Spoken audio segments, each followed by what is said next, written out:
and many of the best teachers aren't great players. Don blends the skills in a way that allows his players to excel. As a player, Don won the 1988 California Amateur Championship at Pebble Beach. His years of tournament experience means he knows what it is to take your game to the highest level. As a teacher and coach, Don was named the 2003 Southern California PGA Teacher of the Year. He's achieved the highest certification levels with the Titleist Performance Institute and K-Best, and is among the first of a select few to learn the 5 simple keys. Over the years, he has sent over 70 junior players to play college golf. Many of them have had success at higher levels as well. So Don Parsons, welcome Don. Thank you. Bill McKinney is a 2011 Metro Chapter Teacher of the Year and has been presented at many of our Scpga teaching summits. Elected to PGA membership in 1993, Bill is a founder and lead instructor of Swing Fit Golf Academy based in Marbella Country Club. He played college golf at UCSB from 1984 to 1989, like normal on a 5-year golf scholarship. He is an authorized golfing machine master and certified impact zone instructor, as well as a member of the World Golf Scientific Congress. He won the 1992 Metro Chapter Stroke Play Championship and qualified for the 1995 PGA Tour AT&T National Pro-Am. So please welcome Bill as well. And we'll start off with Don. Don. Thank you very much. Billy and I both went to UCSB together and played on the same team, and feel a little bit uncomfortable in these kinds of outfits. We usually do better in party pants and tank top shirts, right, Billy? So we're going to have a little bit of fun today. We're going to wander around. I feel very uncomfortable up on stage behind a mic, so I'm going to wander amongst you. And we're going to get started. We're going to hopefully learn a few things about putting and business and entertain you, like was said. The initial reading of that branding deal, I think we need to make that shorter. I'm going to have to go to Twitter and maybe make that 140 characters because that took you entirely too long to read. But first, we're going to start with Jeopardy. So, how many of you know that Billy takes a big group of people to Augusta every year to the Masters? Okay? Billy is generously offered to give a full pass, clubhouse passes. You're actually going to let them sleep in the Butler cabin, right? Okay, so if you can answer all the questions right today, if one person can answer all the questions right, get this one. Bill Holbert is going to pay for airfare and housing out of his own pocket. Can you imagine that? Way to go, Bill. Okay, so our first question, Billy, you want to be Alex Trebek? So if you know the answer to, if you know the question for this answer, raise your hand quickly. So Billy, you're going to have to pick on somebody who gets their hand up quickly. All right. Boom, 33.1. Average number of putting strokes in an 18-hole round of golf. Close. Wow. You're off the hook. So no one can answer them all. That's the average number of putts I took per round as a senior in college. This is my senior picture as I walked around the golf course looking like this for a whole year, and now I'm standing here in front of you telling you about putting. Kind of ironic, I would say. There are basically 3 physical requirements to be a good putter. We need to get the ball, read the green properly and create a good plan. We need to get the ball started on line. We need to hit the ball the right speed. Everyone agree with that? Anyone think there's anything more to putting than that? You know, we're hitting a ball into the hole, right? Not a whole lot. One other thing that there's a very important requirement is building trust into that. And we're going to do that through practice routines. We're going to do that through developing good mechanics and such.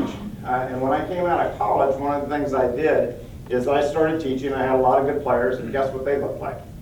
They all had good swings, they all hit it well, and none of them could putt. You teach what you know, right? So when I had the opportunity, I built a putting studio. This was about 10 years ago. I put together a putting studio, and I went down to the Scotty Cameron putting lab, and I talked to those guys down there, spent a whole day with them, found out what they do. I sought out the other guys that were kind of acknowledged as the best putting gurus in the nation. Mike Shannon, I spent quite a bit of time on the phone with him. Talked to Todd Sones about putter fitting. I looked around. There wasn't any Facebook or forums back then when I was doing this, but now I actually am on a Facebook forum where I'm talking with guys over in Europe who are Philip Kenyon, Swash Putting Schools. These guys really know their stuff. And what I started to find is that, geez, a lot of the stuff I figured out was actually true. When I first started my putting studio, I had the Tommy system. I also used the V1 video system to check ball performance and ball roll. And what I wanted to do is start building perfect putting strokes, because perfect putting strokes are going to make great putters, right? Billy says. This is what I found. So I've spent all this time with these guys. I helped them have perfect putting strokes. We bring them in, we measure it up, and everything looked good. I still do love to measure, but basically what I found is just because you have a perfect putting stroke doesn't mean that you can putt it all. And that's where I had to kind of change my paradigm and try to move in a different direction. I've done it with my full swing instruction as well. My players still tend to have good looking swings. They tend to hit the ball well. But really, it's how they practice that's going to make the difference. Out of all that research that I did, I desperately wanted to, in putter fitting, find a reason, or find the best way to fit a putter where you could say that if the toe hung this way and you had this kind of stroke, that's the perfect putter for you, and I couldn't find that. I found no correlation. I found that it was mostly marketing jargon. I'm not wearing a Titleist label today, so I'm okay saying that. Don't tell anyone I said that. But basically, a lot of the stuff is marketing jargon. There's not much to it when you actually put somebody in and measure them. What type of angle the shaft is, whether it's center shafted, face balance, toe hang, whatever. It never happened. But I did find that there were a few crucial mechanics that have to happen in order to be a good putter. And the first one is putter face alignment at impact. This one is the overriding thing that determines whether the ball is going to be on line or not. Okay? Initial aim is not important. Okay? For players who are established, and guys who fit Edel putters, anyone fitting Edel putters in here? Or Edel putters, or whatever they are? Those guys are big on getting the putter face aimed, and they'll change the lines on the putter and do all sorts of machinations with the putter to make sure that you're aimed exactly square at address. Doesn't matter. If your putter isn't aimed square at impact, the ball's not going to start on line. So what we found there is I don't necessarily change initial aim at address, because what I did is I did that with the poor guys. I did that with some guys. Guys would aim it 2 degrees right at 10 feet. That's 2 inches outside the right side of the hole. Well, guess what they do at impact? They're closing it down. Unless they're willing to make a huge, huge commitment to changing everything about the way they stroke it, if you change them at address and they've got a manipulation already, they're going to start missing putts. Okay? The other thing I found is the path is meaningless. Okay? What percentage of starting direction is controlled by the face of the belly? 85-ish. 85. So what I found, path is meaningless, and it's meaningless only in this way. Path is meaningless in that if they're keeping the club face square to the target at impact, they've got to be 9 degrees left or right of the face with their path before it really makes a difference in how the ball goes. I was in Chicago last year at a summit, and Kevin Weeks at Cog Hill, this guy's a super geek. I loved every minute of watching him talk. He has a guy that is another super geek and an engineer, and they built him a robot.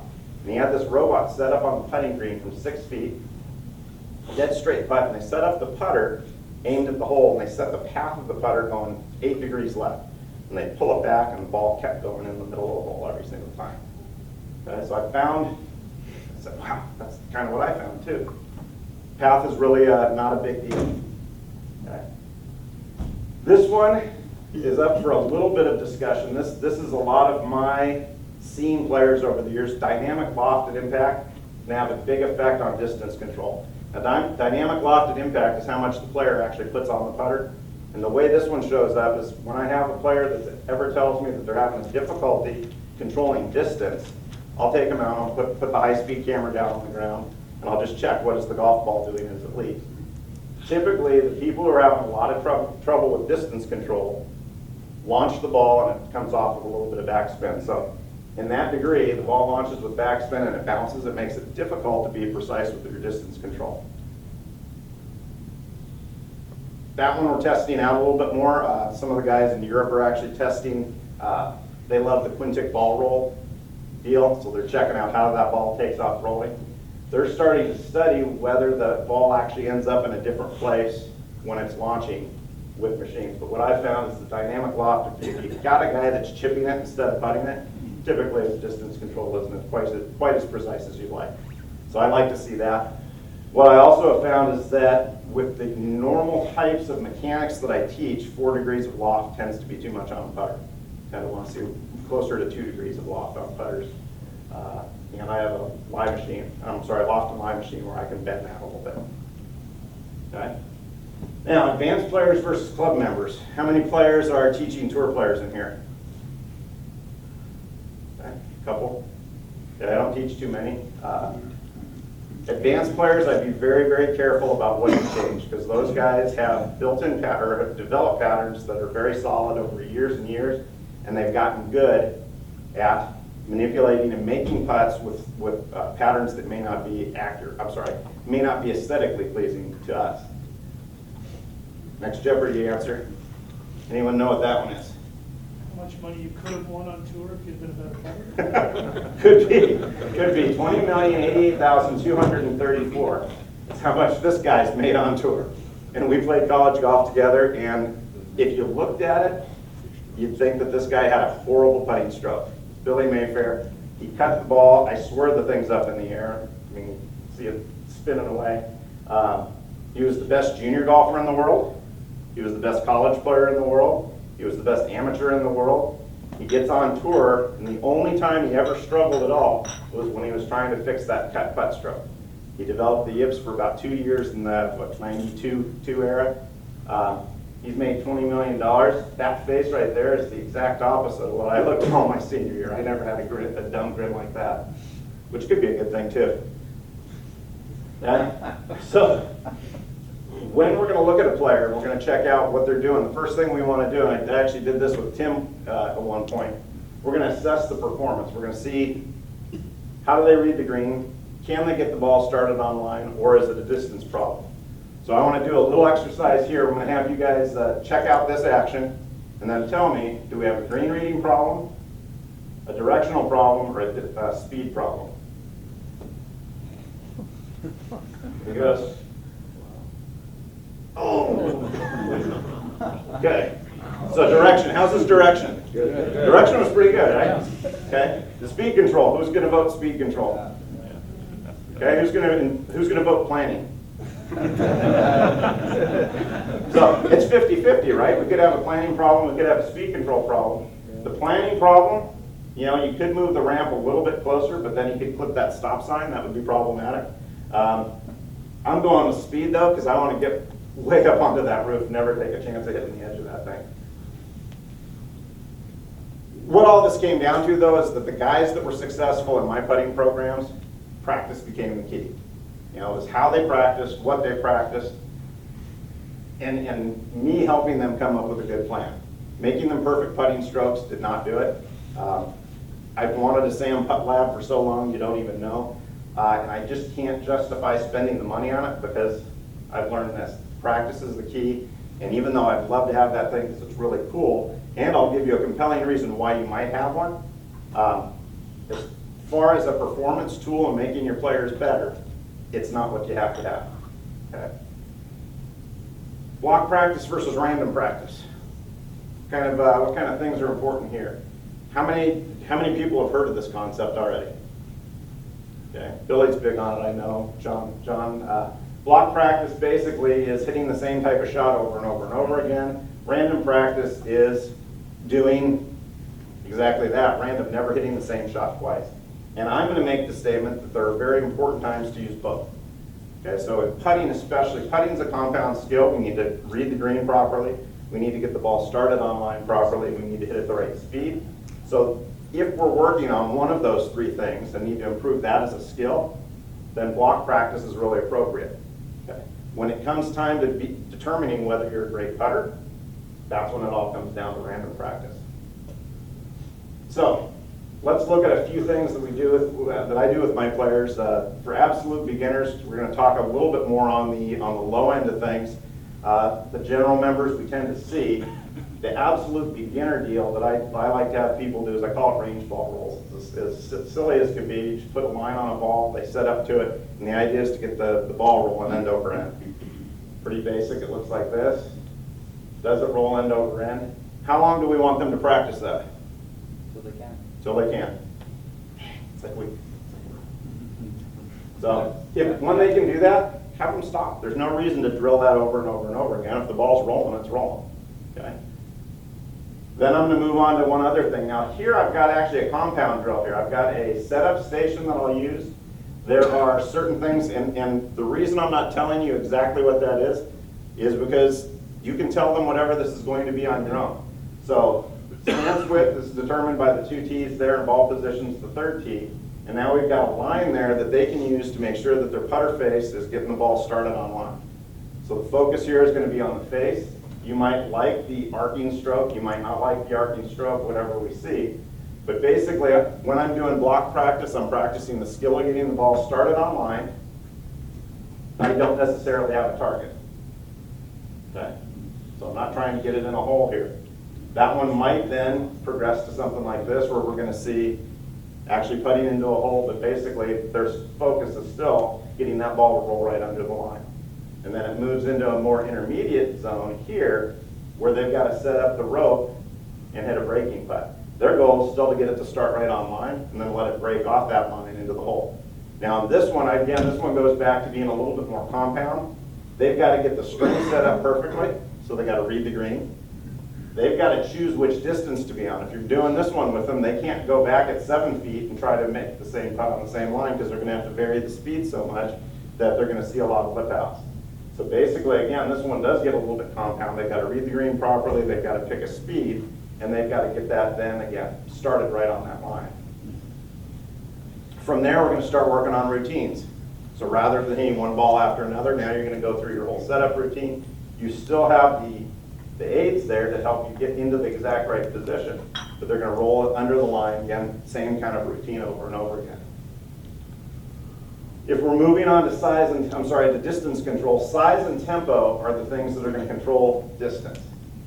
So with this one, we're just putting 3 tees in the ground, they're equidistant apart. The ball goes at the first one, we go back, we go through. And basically what we want to look at is what is the error factor. So if I'm going back a foot and through a foot on any given green, what's my error factor at that distance? If I'm repeating that well, I'm going to keep doing that.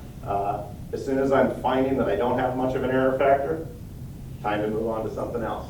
Because all I want to do is develop that skill to go back and through the same amount.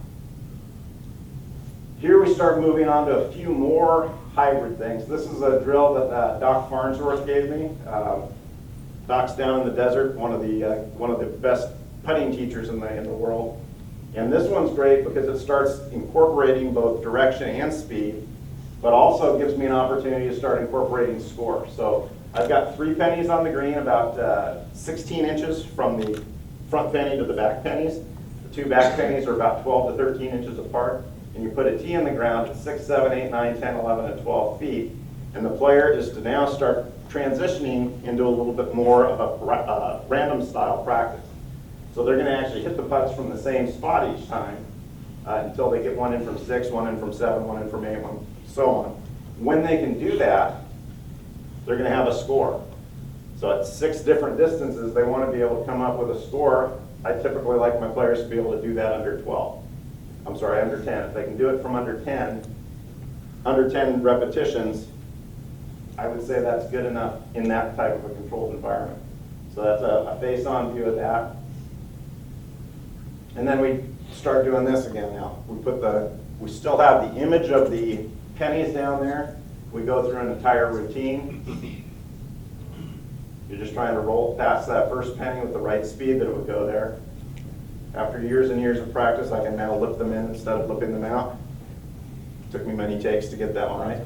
Yes, sir. So the goal is to get it inside the triangle of pennies? That counts as one? Right, it has to stay inside. So when we're doing that last drill here, whoops, it's got to stay within those pennies. And you're trying to get one from 7, 8, 9, 10, 11, and 12. Okay. Another more advanced method there would be to have them randomly pick which distance they're going to go from. So rather than going from 6 to 7, where they can just go back slightly, they might go from 12 to 8 to 9 to randomly go through them, and then keep a score of how many out of 12, 6 tries did they get.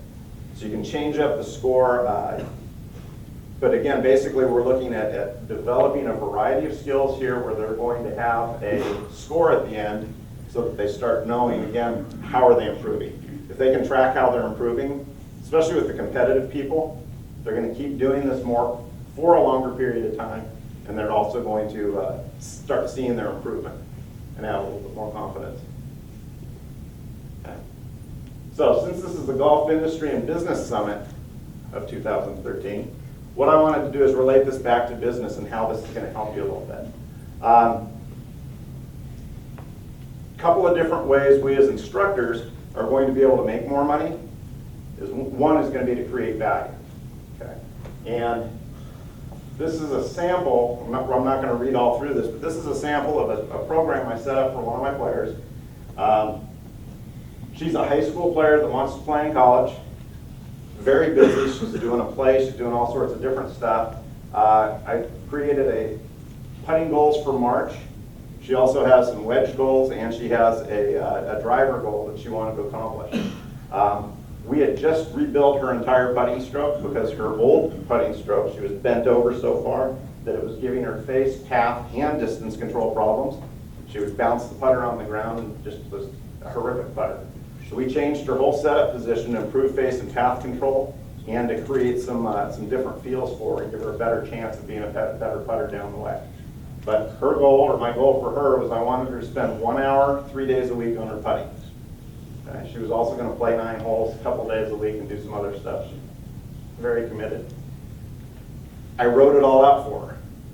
Okay? When we were changing her posture, I used my K-vest to exactly show her exactly where she wanted to be. She had to get within 2 degrees of where she was going to be, and she felt it. So in the description, I would ask her, what do you feel? Okay. And in her words were, I feel the arches of my feet come up when I'm in that new posture. Okay. So in her image, the day 1, we're working on posture, vision, and short putts. As soon as we got her in the new posture, it changed her perception of everything she was seeing of the putts. So I wanted her to feel her balance. I used her words to describe the arches in her feet that she was going to get. After about 50 minutes, I wanted her then to spend 10 minutes putting 9 holes for a score. So she was going to do 3 putts from 4 feet, 4 to 8 feet, 3 from 12 to 16 feet, and 3 from 20 to 30 feet. And she's to text me her score every day that she does this. So now she's got a clear plan of what she's supposed to do. You know, she doesn't go out there wondering, oh God, what am I supposed to do? She doesn't have to remember it. She's got it on her phone. She can look at it. And she's got responsibility to report back to me, so there's accountability. So she's got to keep score. She's getting that kind of information. Got a new one, slightly different. The first 10 minutes are the same. We've gone through a setup routine. She ends each practice session doing the 9-hole session. Third one, same idea, but again, doing that 9-hole putting session for score and then getting back to me. Okay. 2 days after this went out, this was a reply I got from her mom. So you're approaching your email and her game is brilliant. You're clearly speaking your language, and I know this type of organization structure will benefit her greatly. Okay. Now, how does that matter to any of us as golf instructors? Here's how it is. She lives an hour and 15 minutes away from me in Santa Barbara. In Santa Barbara, the idea of driving from Montecito to Goleta, the 10-minute drive, that's like driving across the world for people in Santa Barbara. You people who live in LA, you know, it's an hour drive no matter where you go. But in Santa Barbara, she lives an hour and 15 minutes away from me. She drives past at least 30 other golf pros to get to me, and she's going to spend about $10,000 with me this year. Spending $700 a month plus clubs and a variety of other things. So I created value. I learned what she needed exactly out of her routine, and I provided it in a framework and in a language that fit her. Okay. The other option for creating a little bit more revenue is to create an experience. Okay. So when John was up talking about one of his teachers at Twin Oaks or wherever, he was talking about the guy being completely full with half-hour lessons. About 10 years ago, I was given half-hour lessons, and I was given on average about 22 of them a day. It was just brutal. I was making a good amount of money, but it was a brutal existence for me because people are coming in so fast, they're flying at you. I certainly didn't have time to create any sort of a practice routine for them. And it was mind-numbing. And I love teaching, let me tell you, I absolutely love teaching. There's very few things I'd rather be doing than working with people on their golf game. But doing it a half hour at a time is inefficient and ineffective and will make you want to stick a needle in your eye at some point. So creating an experience is a good way to go. Now, Billy, you're going to have to help me with this because we did go to UCSB. So we're going to have to do some math here. So if we're doing a 2-hour group class, we can create a little bit of a value for somebody by only charging 1.5 times our hourly rate. So because I did go to UCSB, and because math is not my strong point, we're going to go $100 because I can do one math. 2-hour group class with one person in it, you gave away a half hour. Okay, so you're not making your hourly rate, you gave away your half hour. But guess what else you did? You got 50 more than you normally would have gotten from that person, because they'd have normally only taken an hour lesson because that's their only choice. Okay. He also had a great experience because, boy, he just got 2 hours for 150. He's the only one in the class, and I guarantee you he learned a bunch. If you've got videos recorded, everyone have an iPhone or some sort of a phone that they can use? Do the stupid videos I just did. You know, how high-tech was that stuff? It's a string and some T's and a couple of pennies. I had to scrounge under my couch to find those 3 pennies, but it wasn't too hard. Make a few videos, link to them after you've done a class like this. At 2 people, now you're making 1.5 times your hourly rate. That's $300 for that period. At 3 people, now you're making $450 for 2 hours. That's pretty good. At this stage, I would implore you to remember that it's an experience and that you should probably hire somebody else to set up the practice sessions for you. Find a young college guy that dresses nice, have him come out. That way you can keep your entire attention on the people that are in the group and give them a good experience. If they're constantly looking at your butt because you're bending down putting tees in the ground, that's not effective. It goes on out to, at 6 people, you're making about $900 in that 2-hour period. Now, are you making $450 an hour? No, because how long does it take you to sell that? That's one of the things that the golf pros and teachers in general, we get stuck in this mindset of an hour here and an hour there. What's my hourly wage per person? We go right back up to that one. If that guy would have only ever bought a 1-hour lesson in the first place, you've now increased your revenue by $50 over what that guy would have paid you that day. So look at your overall income, not necessarily what the hourly rate is too. To sell 6 people the first time around, it's probably going to take you 12 hours of talking to people to get them into that. But after they do it once, it's going to take you 10 hours of filming drills and that kind of stuff to have all that content. But after they go through it once, selling the next one's a lot more efficient. Their friends are going to tell other friends about it. Now you've got word of mouth going for it. You've got all the prep already done, and it's easy to run the second one. So, oh, another one, $20. Anyone have any idea what $20 is? I charged for a half hour when I started teaching. Okay, right. According to the PGA wage survey, that is what the average teaching pro makes per hour per year. That's $40,000 a year. And that's what the average teaching pro makes a year. When I looked at the compensation survey and saw that, I was right back to my senior year in college. We got to be able to do better than that. And that's why I was the guy that was grilling John over discounting. I bristle at discounting rates. I think we should be able to do a lot better in discounting and discounting and discounting. Giving 6 half-hour lessons for the price of 5, I think is a model that's doomed to kill us. Because people don't get better in half-hour chunks very well unless they're coming very, very regularly. Give them a better experience, and I think we're going to see better golfers, and we're going to have more fun teaching them. That's all I got. Any questions? Does anyone have any questions about any of the other stuff that? What do you think Michelle Lee's trying to do when she bends way over? Talk about the eyes and posture. I would guess she's doing one of 2 things. One, I would bet she's trying to get her spine perpendicular to the target line to try to get the path going back and forth a little bit more. I can't imagine how that's going to help her visually, because other than when you drop your wallet, when you ever look for anything like that. Our vision system's always up here. Just have your eyes down that far. Not to mention that would kill my back. I don't think that's I think she's grasping. Yes, sir.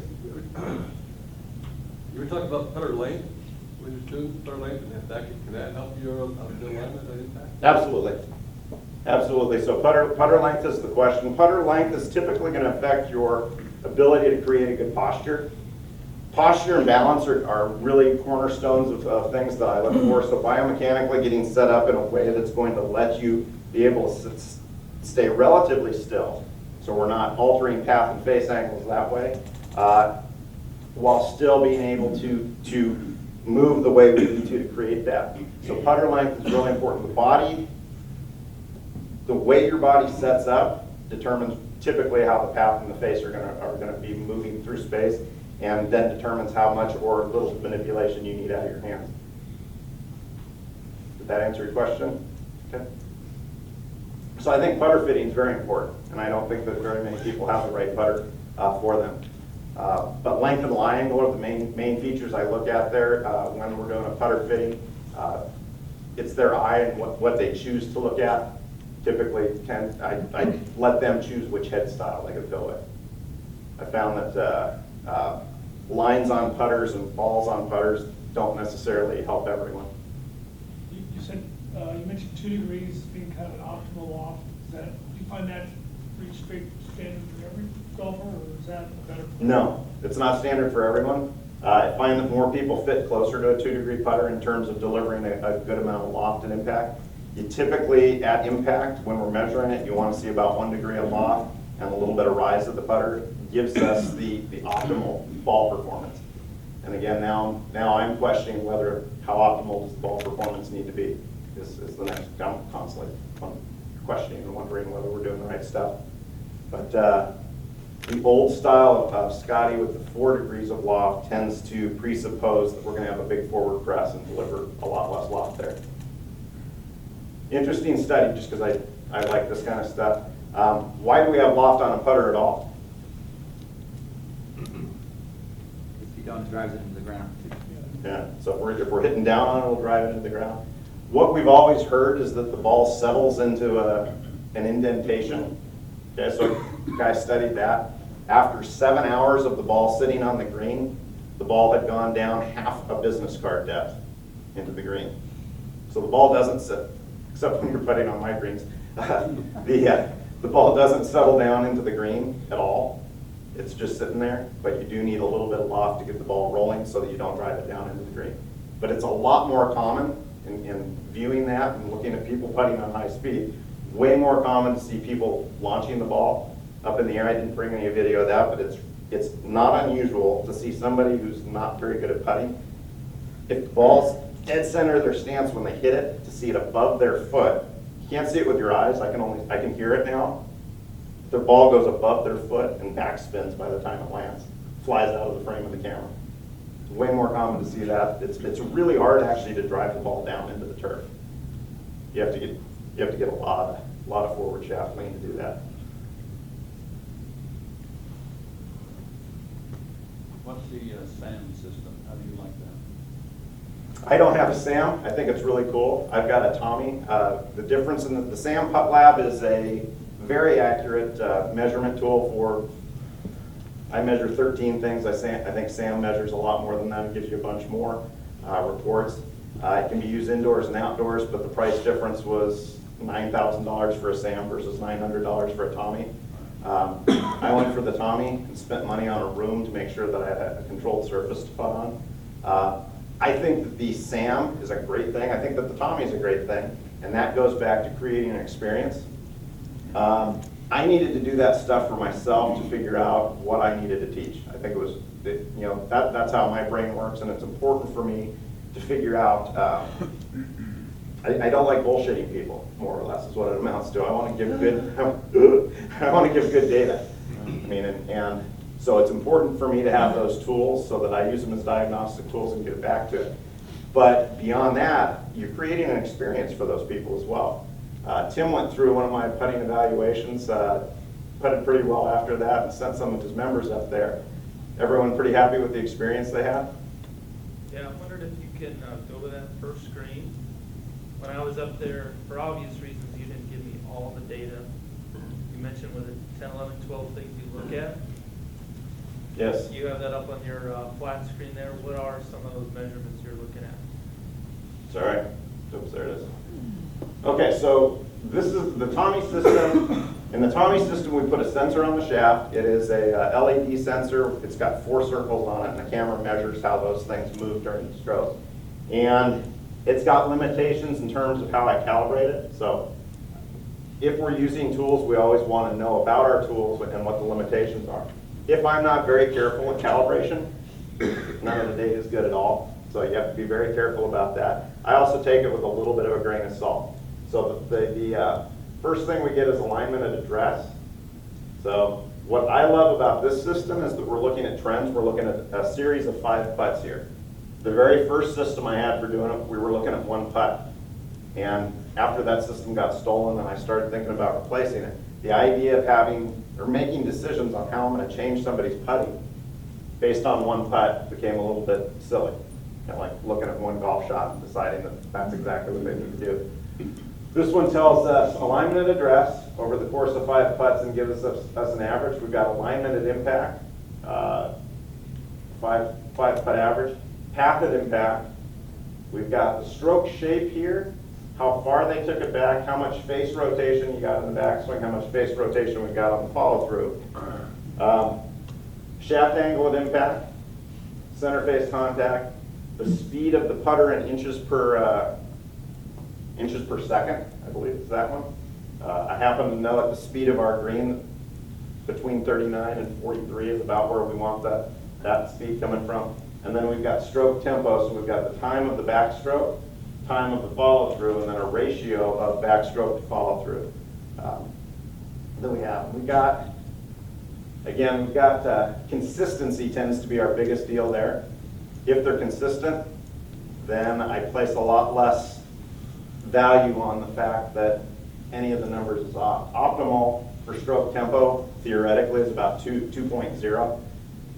He's 2.4, 2.1, 2.1, and 1.8. So when I look at the timing of that, he's got anywhere from 0.81 seconds for the stroke to 0.93 seconds. This guy's a young high school player. I would say his tempo is fine. My big one here is I'm looking for alignment at impact. I'm looking at the overall motion of the stroke, and for instance, on this one, his face rotation on the backstroke averaged about 1.9 degrees and 6.1 degrees of closure going through. I think this was an after. I think he was at about 0 and 13 when we started. So that was very short backswing without a lot of arcing and a big slap going through where his face really rotated through a lot. So we have areas, typically we like to see that 4 to 6 degrees, and this one 4 to 6 degrees, but that's supposed to an equal stroke length back and through. So again, this is a lot of information for me to have, but I'm going to go through this and kind of look at the areas where we're having trouble. Where would you guess this guy misses his putts? To the right. Every time. So he's got 1.3 degrees of face open at impact. He's got 0.5 degrees of path going right at target on average. He misses a lot of them to the right. Now, interestingly, with this guy, goes back to the experience too. One of the other things that I do in this, I thought the eyes had to play a really important role, and I started testing vision about 5-6 years ago.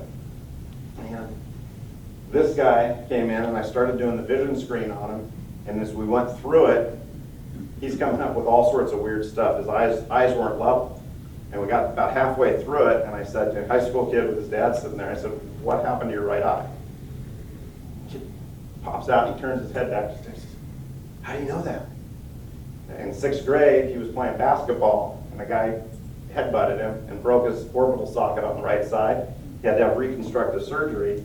And what's happened with him now, and the doctors don't care about it because they only care, can he read a book, see a stop sign, that kind of stuff. But basically, the right eye is higher than his left eye now, sitting in there.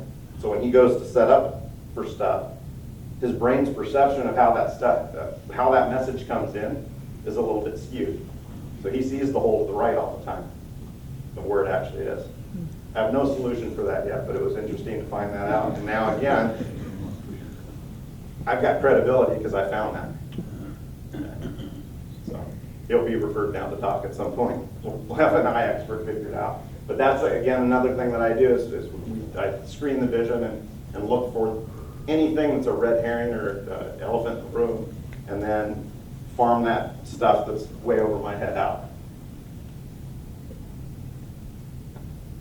How do you do the vision screen? How do you do the vision screen? How do I do the vision screen?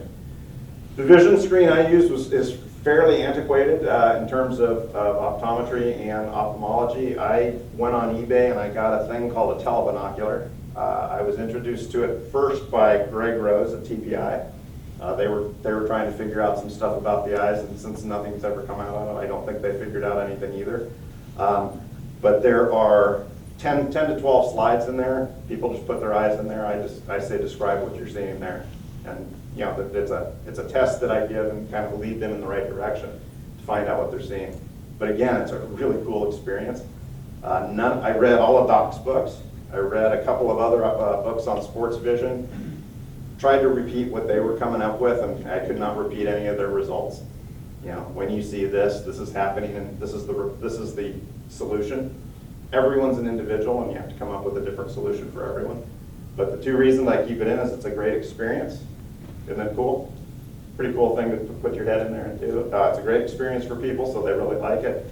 But over the last 5 years, I have one guy who was a great putter, a 76-year-old man who had been a great putter, started putting terribly, and came to me and said, "What's going on?" During his vision screen, I found he had some weird stuff going on. I said, "I think you should go see your eye doctor." He said, "Oh, I've got an appointment in 6 weeks." I said, "Go this week. I think it's important." He went in, and if he hadn't gone that week, he'd ended up blind. He had a macular tear, where every time he was blinking, it was ripping his eyeball apart. Thanks, Billy, rub his eye. So I got that one. I got the kid just the other day. I got my old business partner, unfortunately. We found that he had an ocular melanoma, so he had cancer of his eyeball. And then I had another junior who was aiming 9 degrees off from 10 feet. Just ridiculous, not even close. And I started going through that and having him putt. We did the eye test, and I said, "So what's going on with your left eye?" "Oh, it's okay." I said, "Doesn't seem okay. Tell me what's going on." He goes, "Well, last summer I was playing in a swimming pool, and I got a metal spike stuck in it. So it was stuck right in my eyeball and poking out." I said, "Oh, that sounds okay." He says, "Oh, but the doctor says it's okay." I said, "It's not okay." So I told his dad, "I think you guys ought to go see the doctor." He had eye surgery recently, and actually it looks like he's gonna have to wear a contact forever, but he had a detached retina. And he could have ended up blind in that eye too. So again, there's value in it from that standpoint. From a putting standpoint, can I improve people's vision and help their eyes? I haven't figured it out. It might be above my pay grade. That's why I try to find experts who know their stuff, like Doc, and go help, ask for help from those guys. Yes, sir. I think for the advanced golfer, if you're getting into technologies, look into eye tracking and what the golfer does EEG-wise before and after the putt, because there's some interesting stuff out there that says how you track and what happens just before you putt and just after your putt. Before you putt, you leave the automatic. You go into cognitive thinking, you're in trouble, and then after it is how you react to it leads to how well the next putt is or the next tee shot. Yeah, that's one. I was talking about that earlier. I had Rick Sessinghouse came up to our facility and worked with some of my college players and one of my good amateur players this last week, 2 weeks ago, and he's got the focus band, which does a lot of that in terms of quiet eye, which side of the brain are you in. It was pretty cool stuff. It's something that I've got on my list of things to buy. But this year I'm going on vacation and remodeling my kitchen, so there will be no buying equipment this year for me. The bigger barbecues. Yep. Any other? Yes, sir. Before you were saying the eye thing, I thought in my members that one of the coolest things was the blocks. Mhm. you know, you hear people, to me, that are so adamant about you have to have a line on your ball, and we determined, for me, it wasn't. For one guy, Mr. Lewis, it was imperative. Right. You know, maybe they can't totally picture it, but I think that'd be cool to talk about. Yep, so what he's talking is there's a cognitive awareness and can't remember what it's called now. But basically it's a block test that we do. People's ability to visualize in spatial awareness and move these blocks in certain ways. And that one has been actually pretty consistent. The people who are great at this kind of thing, where they can really imagine what's going on, do decidedly worse with lines on their golf balls. Okay? The line is a distraction to them, it bothers them, and makes it difficult to putt. People who have very little awareness that way do decidedly better with lines on the golf balls, lines on the putter. So, just that's a 5-minute little test we do with some little blocks. It's a 6th grade level, an 8th grade level, and I think an 11th grade level of spatial awareness and your ability to manipulate that. Yeah, it's another interesting thing. Again, just adding value to the experience and gathering more information for me. That's one of the things I have found most important with it. The block test, the vision screen, gives me more time to interact with them and find out more about them. You know, and again, that kind of information you get, oh yeah, well I had a metal spike in my eyeball last year. Would have been good information to have 2 weeks ago before we were working on this. So the more you can interact, the more you can learn, the more you talk to them, the more kind of information you get that way, and the more thorough job you can do helping them with their games. Don, how much physical fitness testing do you do on your students? Physical fitness testing, fair amount. Again, more screening. What are they capable of? So that's more the full swing stuff.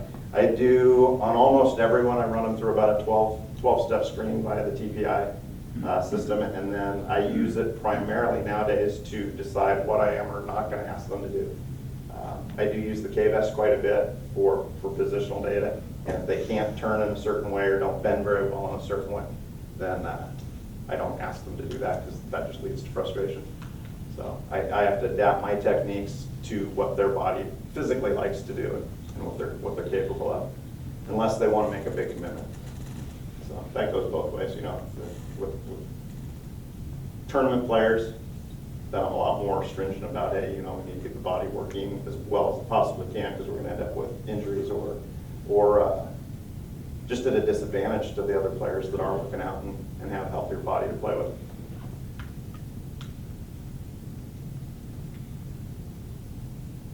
Over to you, Billy. All right, I can't follow that. I've put them all to sleep.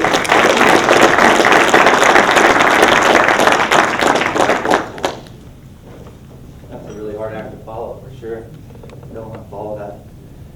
I don't have any monkeys. No monkeys? No. You can get to talk and not have monkeys. How do they teach him that? These guys be amazing. I have a few toys I brought with me. Very hands-on person. Thanks. I'll figure out how to use this, I'm sure. Here's that. Thanks, Jen.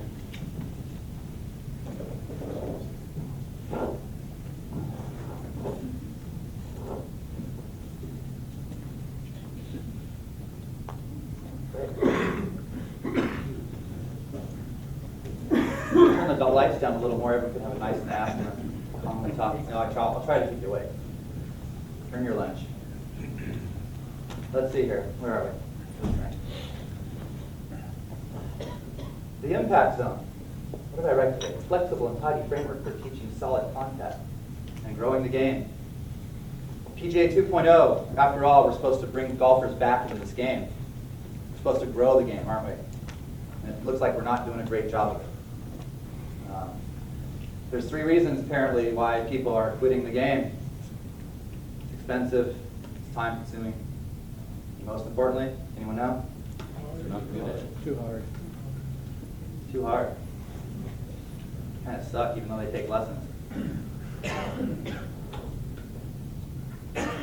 So what can we teachers, stewards of the game, do about this problem? Teach them to make solid contact. Haven't you ever heard That one will bring you back. Someone strikes one properly. Right? There was a quote I heard a long time ago. It was right here, Ben Hogan. He was being interviewed by Ken Venturi. And it was, well after his career. And then Mr. Venturi asked Ben Hogan, just what was it, Ben, you loved about the game so much? And he could have said a lot of things, like, winning championships, or whatever he could have said. And I'll never forget it, because every time I say this, and I'm sure I'll do it again, the hair on my neck stands up and I get the chills. He said, in his fairly old shaky voice, that I can do it too early, he said, it was that feeling of the ball up against the club and that vibration up the shaft and into your hands and up your arms and right into your heart. And I got chills again.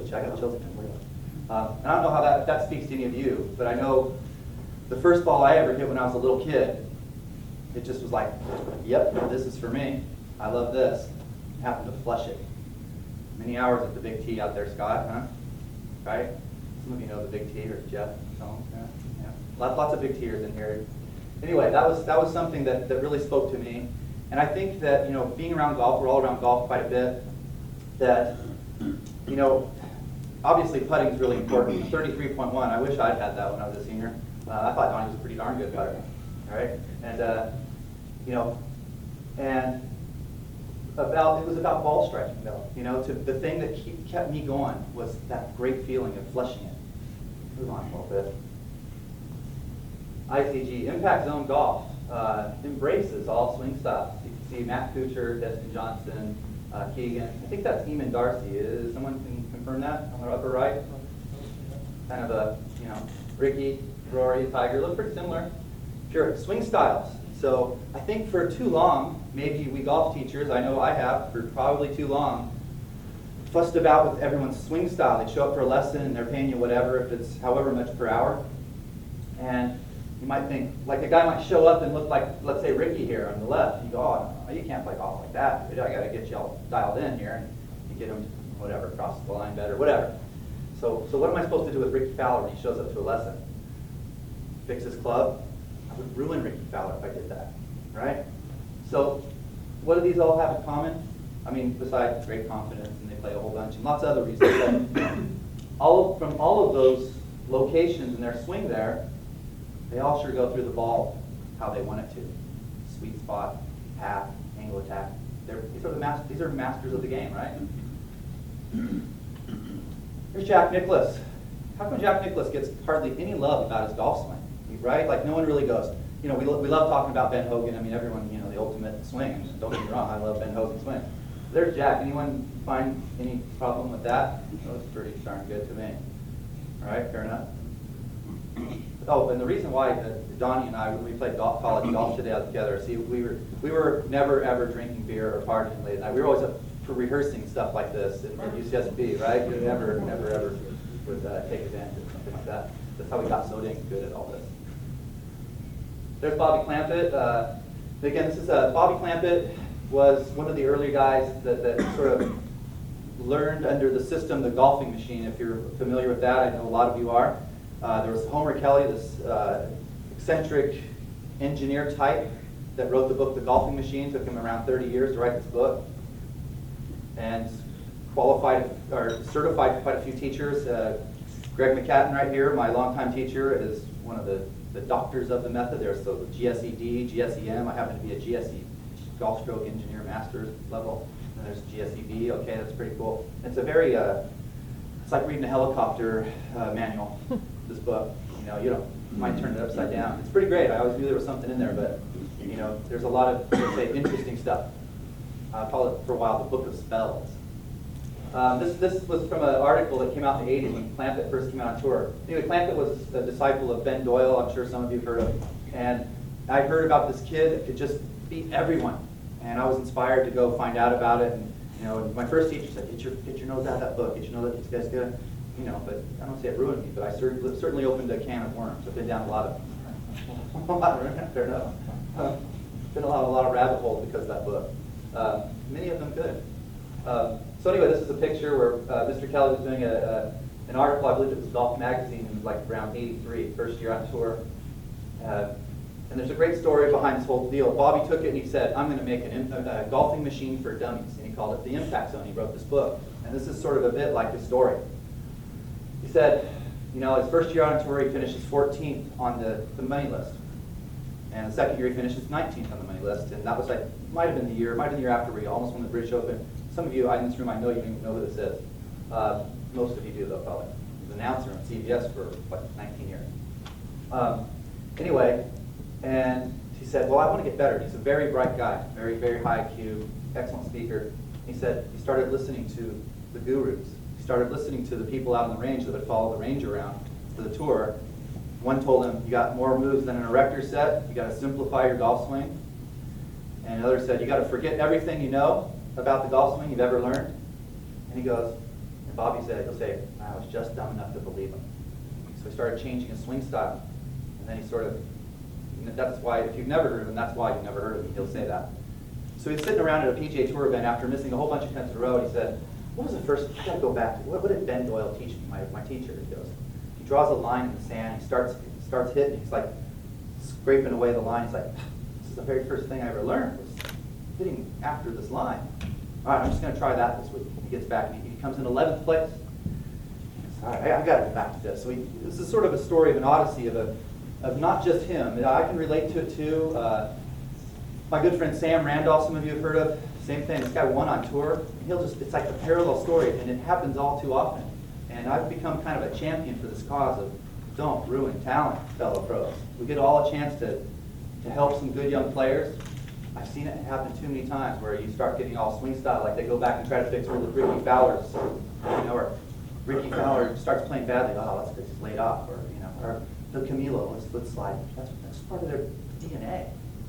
Let's not change that. Let's not ruin them. Oh, Lee Trevino. That's pretty good, huh? Any good hat? No, let's see. How could you not like Lee Trevino? I think that's another thing. Whenever people talk about the great ball strikers of the game, I mean, there are about three. Who would we say? The great three ball strikers of the game? One, maybe. Mo Norman. What else? Hogan. Trevino. Is there kind of a close fourth? Anyone? Byron Nelson. Byron? Miller. Miller? Oh, Ballesteros. Interesting. Longevity, Tom Watson's. Yeah, like so. But anyone? I mean, it's arguable, of course. Like, they didn't keep a whole bunch of stats back then. But I would say the first three guys would be really the one. And talk to more people that have seen them both. And this guy, and I've watched him a whole bunch of times. He could do anything with a golf ball. And anytime it's at like the LA Open, the pros would just like start gathering around him. They did that with Ballesteros too when he came. But he would just do anything. Put it in a divot, put the divot over the ball, and still hit some kind of high draw out of it. Right? Crazy. So again, this is about impact. I mean, I got a lot of pictures of impact. Let's see what else we got. Oh, another Lee at impact, Lee Westwood. Not too long ago, this guy was the #1 golfer in the world. Check out that chicken wing. Are we really doing our students the best service by fixing their chicken wing?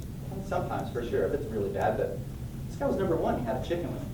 I love looking for stuff like this. It was one of my favorite times when Annika was #1 in the world, and it impacted. She's kind of looking about 10 feet ahead, and so was Duval. This was 1999, and they're both like that. And everyone's like, every person's telling their wife, keep your head down, or kids, don't touch the ball.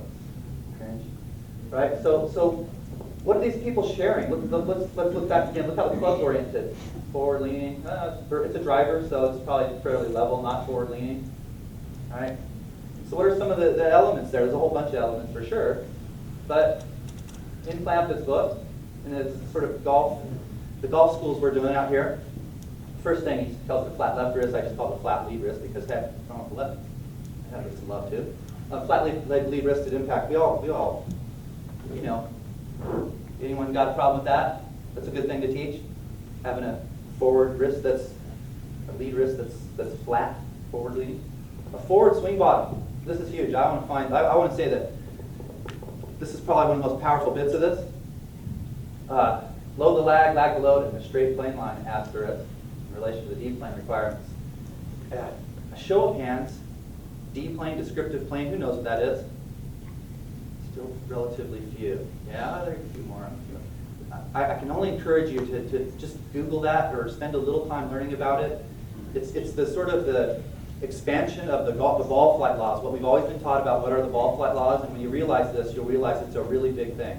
I've been kind of harping on this for about 2 years now, about this D-plane thing. Because especially if you're working with good players, if you really don't know the D-plane, you could be adding fuel to the fire. We call it shot a pull. You'll stand behind them. The ball goes left and it doesn't really curve, and you go, I pulled it, you know. And then if you happen to have a TrackMan or some other Doppler radar there, oh my gosh, the path was pretty good. The face was closed. Oh, I thought the ball started on the path and curved, faceward. Long story short, I call it an expansion, but it was a little bit backward before. The ball starts much more faceward and curves away from the path. And then angle of attack was something that wasn't really taken into account either, about how that would affect direction. Again, if you only work with beginners, cool, it might just be something interesting for you. If you teach some good players, like high school kids, please trust me, get a little on the right page with this. It's a huge thing. Straight plane line in relation to D-plane requirements. It sounds goofy, D-plane. If you have to write it down, D, descriptive is what it is. They just kind of become harping on that. Add power and impress your friends with big words like parametric acceleration. Oh, I've been waiting to do this for everyone. Parametric acceleration. Anyone heard of that? There's a couple in here. A couple of other stuff. Yeah. There's probably a few of you guys. Parametric acceleration. Again, this has to do with, I'm sort of focusing on this area, the strike, right? Parametric acceleration is basically this. If this is, let this kind of represent my front shoulder here. If I get swinging and I pull upward, that accelerates my club greatly. So if I pull upward, that accelerates my club greatly. What's that have to do with the golf swing? Anyone? Bueller. If this is your front shoulder, we see a look that as we learned about this, the biomechanists sort of found the wording for this. And it has to do with when you're hitting. Nice. Oh yeah, full muscles. All right. So if we happen to watch the national long drive dudes, or women too, anyone long drive, what you'll see is a front shoulder that starts moving upward, something like that look there. And by shorter hitters, they're a lot less, that shoulder's much quieter. Now that's, if you want to hit a little short pitch shot, cool, you don't need much parametric acceleration. You probably don't want that in putting or chipping, right? I probably had that. But this front shoulder, so a question was posed fairly recently in one of the forums that Don and I are frequenters of, about why do all the women have it? Why does women college players, we can't seem to get these women college players to stop jumping their heels up in the air, right? This jump thing. And my answer was, maybe because if you don't jump and you don't do this, you wouldn't be on the tour. Maybe that's why they're there. Maybe that's one of the X factors why they're there. So if you have students and you see, I'm confessing a sin here, a pretty darn good player who ended up on the LPGA Tour, she had this up on the toes, and I'm sure you've all seen it, you've all seen that, right? You think, oh, that can't be right, you got to plant it on the ground. And I told this girl, look, you got to kind of keep your heel on the ground. That was my only lesson with her I got, because it didn't help her. She kept jumping, fortunately, because she made it to number 11 in the world. Smart too. Laura Davies, who's off her feet all the time. Alexis Thompson, all the long ball hitter women, not all, but that's a very prominent feature, this front up in the heel thing, right? The heel's up in the air. They're using their that's how loose my grip is. See how powerful parametric acceleration is? All right, lots of power. Very light grip. All right, long drivers have it, the LPGA, and lots of the tour players have it too. Just another thing, is instead of me trying to fix what I thought wasn't too good, now I certainly would let it be. I might have pointed out. If they do it, I may not bring it up. Let them keep it unconsciously competent. Oh, there's 4 of the 5 principles of these dynamics. Here's the flat wrist, forward swing bottom, lag to load, straight plane line. And here's lead loading the lag.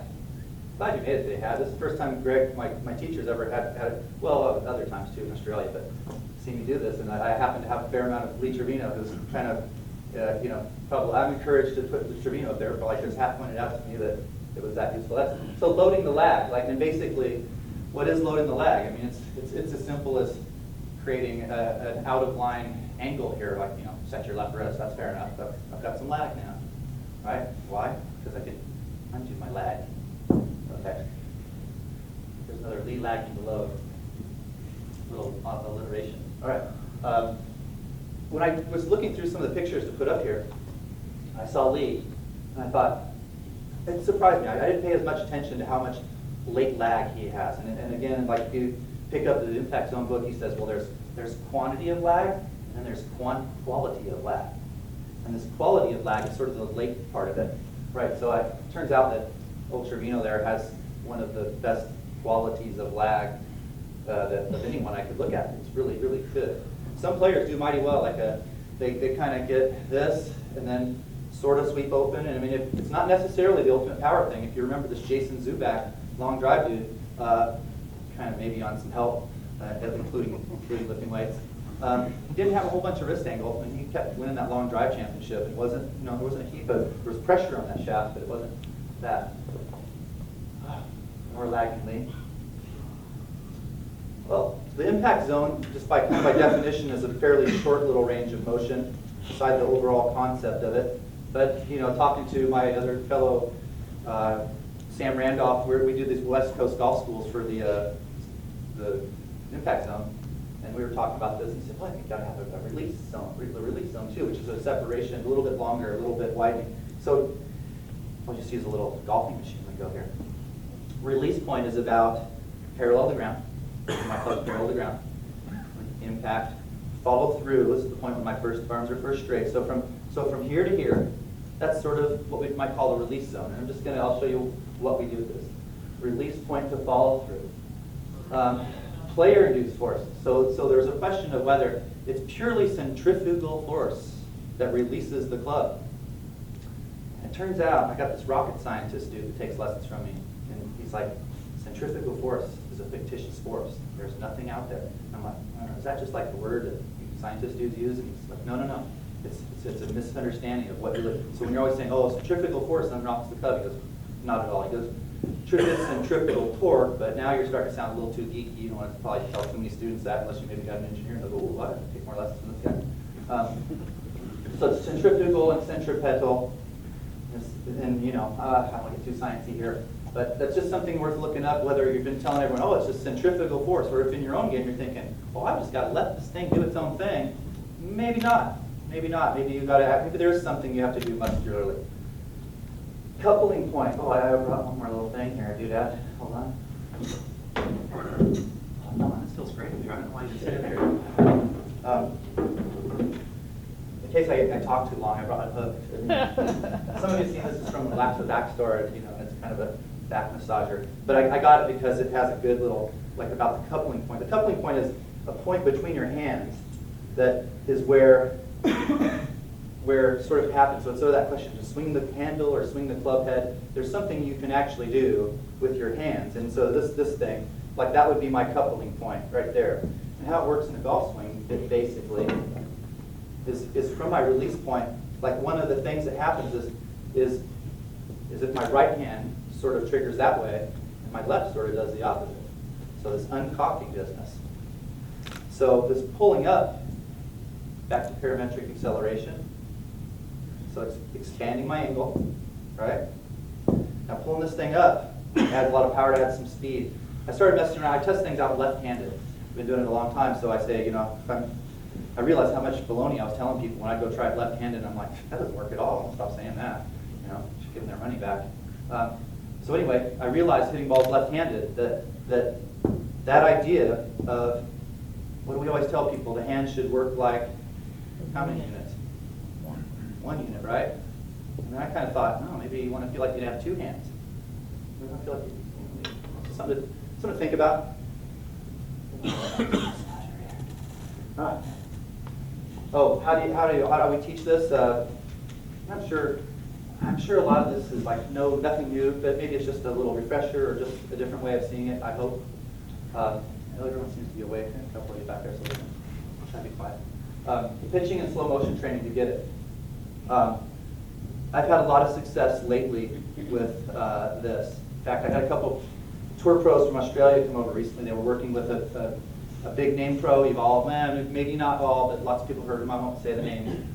And they called me from Arizona, where this big name pro, and they said, mate, we've had it, this, I don't have any idea what we're supposed to do. We're paying this guy X amount, a lot amount per hour.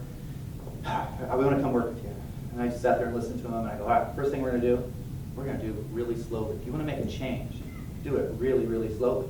Like go practically slow motion. In fact, I've been calling it Tai Chi golf swing for a long time. Hit 15-yard full 7-irons. Hit 50-yard full 7-irons. Get good at hitting your driver to the 100 sign in slow motion. And they just loved it. It helped them. And at the end of it, now as we expanded it all, both of them, we're in. We're not going back there anymore. And my swing hasn't felt that good in 10 years. These have been pros on tour for 10 years. And I'm done. That's perfect. I love doing that. It's just kind of that thing there. I mean, I threw a couple things here and there. Like one was jumping, and I'm like, he tells me not to do it. I'm like, do it. Oh, God, thank goodness, that feels good, right? So these guys now are training with me a couple times a week. And like Don said, they were going somewhere else a long way away. Now they're coming to me, and that's what we all want to do, is gather, capture that. All right, how many did time? Okay, pretty good. All right, this is sort of one of my things I've also been championing is coaching. Don talked a little bit about the ways of practice, block and random. I'm just coaching. If you're an instructor, are you a teacher, are you a coach? What can you do to upgrade that from, I'm an instructor, am I reading out of a book and explaining to you, or am I teaching you? Or I want to be a coach. My goal is to work into the coaching business here. Never hurt talent, again. Bobby Clamp at Sam Randolph Stories, I've kind of already said that. Teach trajectories.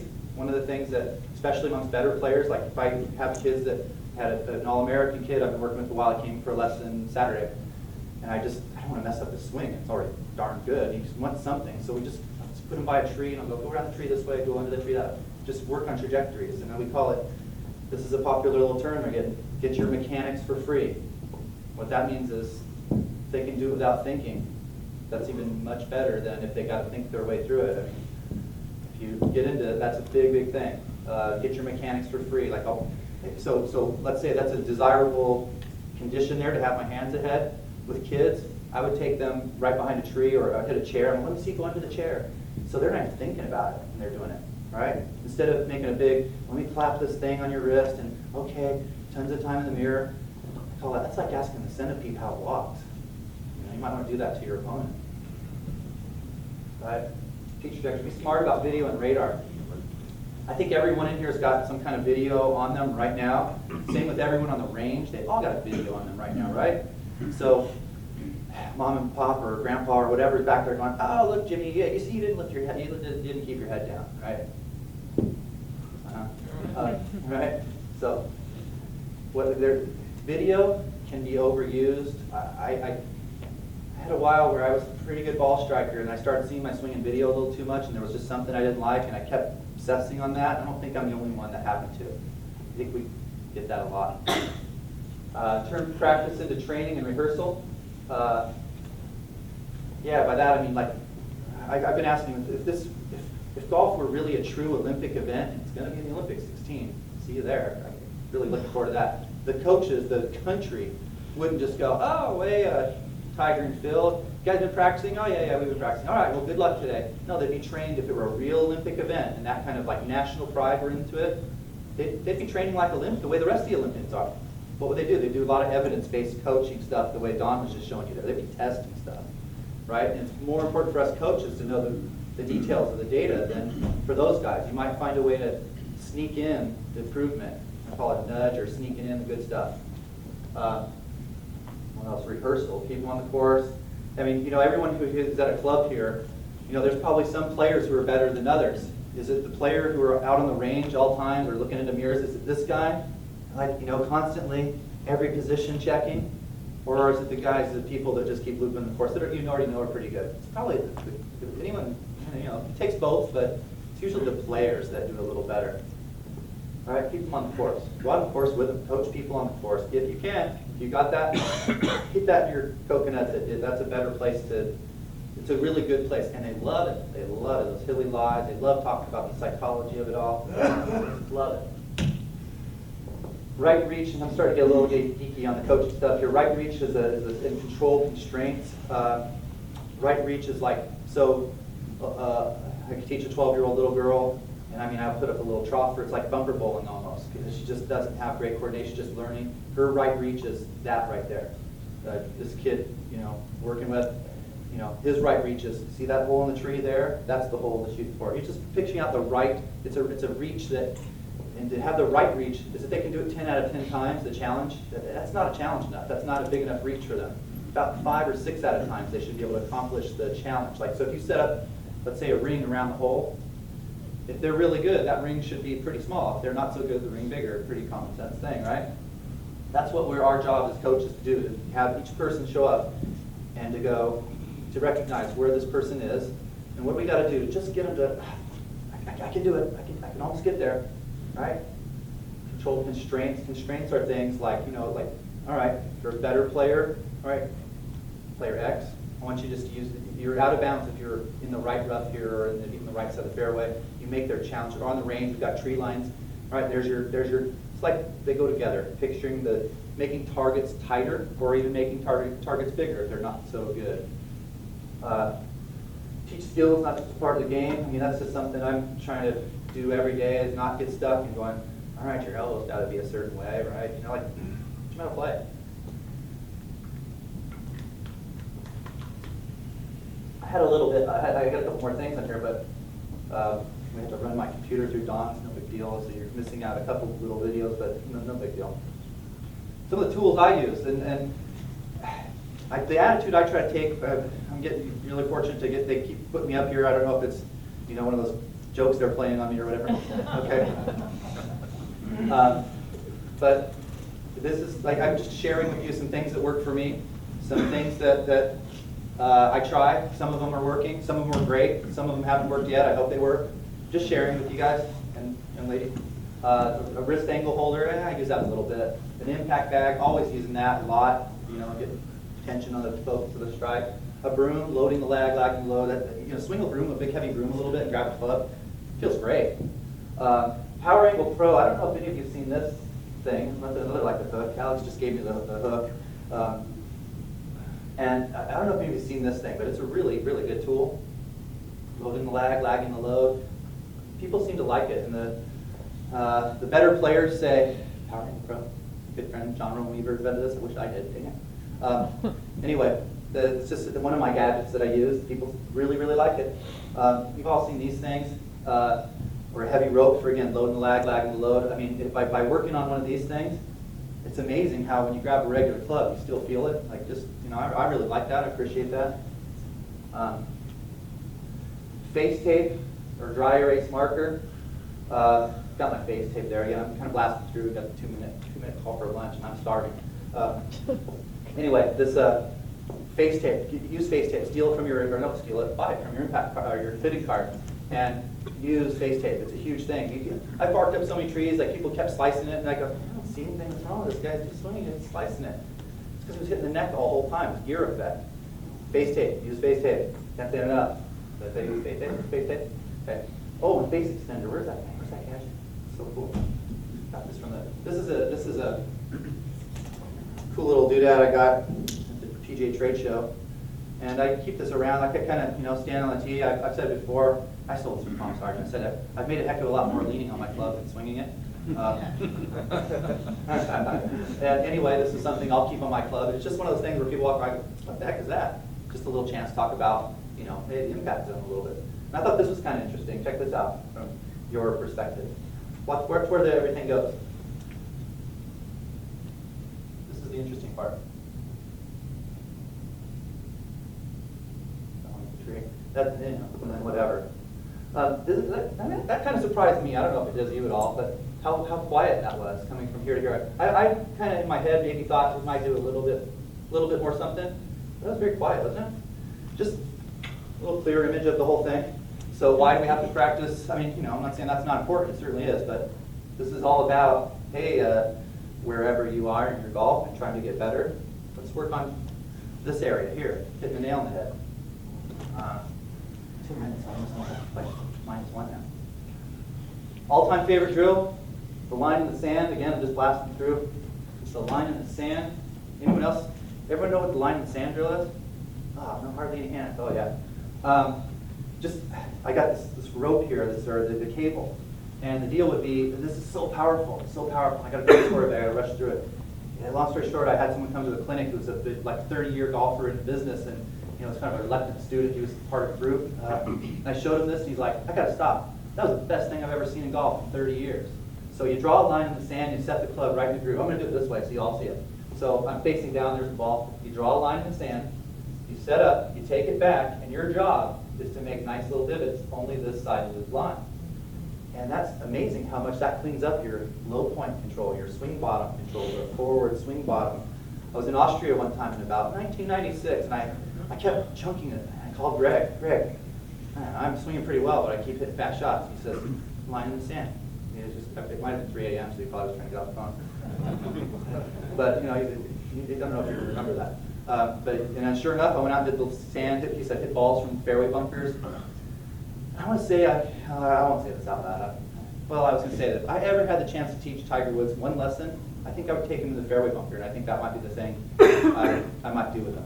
It seems like anytime I've seen Tiger Woods in a fairway bunker hit some shot, like, that's perfect. That looks more like just what he's probably trying to do. Just take a look at that sometime. Self-time good thing. Oh, this was a video. It just didn't work. Bobby Clampett swing a little bit for some of us was almost like a national treasure, and that was an inspiration to a lot of golfing machine type geeky dudes like me, and maybe the hat and down the line. This is a little thing to become a certified impact stroke. Get a little more information about what's going on, about like just another certification for you. ImpactZoneGolf.com. There's my email, whatever, my phone number if you want to talk to me about it. Love to talk to you about it. Do you need to do it? Probably not. It helps. I'm pretty fired up about it. It's on the Golf Channel every once in a while. Like, what they have? Oh, the one plane thing or the stack and tilt. Well, this is the next thing, and it's a heck of a lot more flexible. Like I said, this is much more. You like super upright hands as your style? Cool. We're cool with that. Teach people how to strike it right. Get a little. And people are embracing it really well. I know it's lunchtime, and I kind of fired through everything. Anyone? Question? Oh, there's one. How do you build in the parametric acceleration to our players looking for some distance? I mean, they're physically limited, they can turn in more, they don't have enough power, and then, obviously they're asking for more distance. How do you get parametric acceleration? That's a great question. You just tell them jump. Yeah, maybe. Yeah, jump. I mean, honestly, like I'd start them with a driver, and I'd explain that the handle's at its lowest right here, and it starts moving upward actually. And in that time, see if you can go ahead and try to jump. Let me film. Let them see what happens even if they do jump. And go ahead and pull your shot. This is something I think I fought for years. I didn't like it in my swing, and then I started learning about that. And I'm like, I was doing it right all along. I was fighting something that was actually pretty good. So I think this is something we forget about, is that how mobile a shoulder socket is. Right? So I don't know if that's a great answer, but just have them try to do it. Put it on tee. They can also, even though my club's moving down, still hit down and jump. A little less tired. Anyone? Bueller? Well, thank you. I wish you had a great lunch, and thanks for coming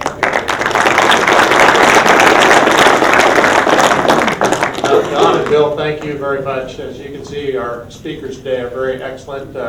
We have a little gift for you too that you might want to share with everybody at lunch to have a little ambiance, but it might straighten your putting strokes out too. But anyway, back in the original room we were this morning for lunch, and we have a real treat for a speaker. The commissioner of the LPGA will speak to us.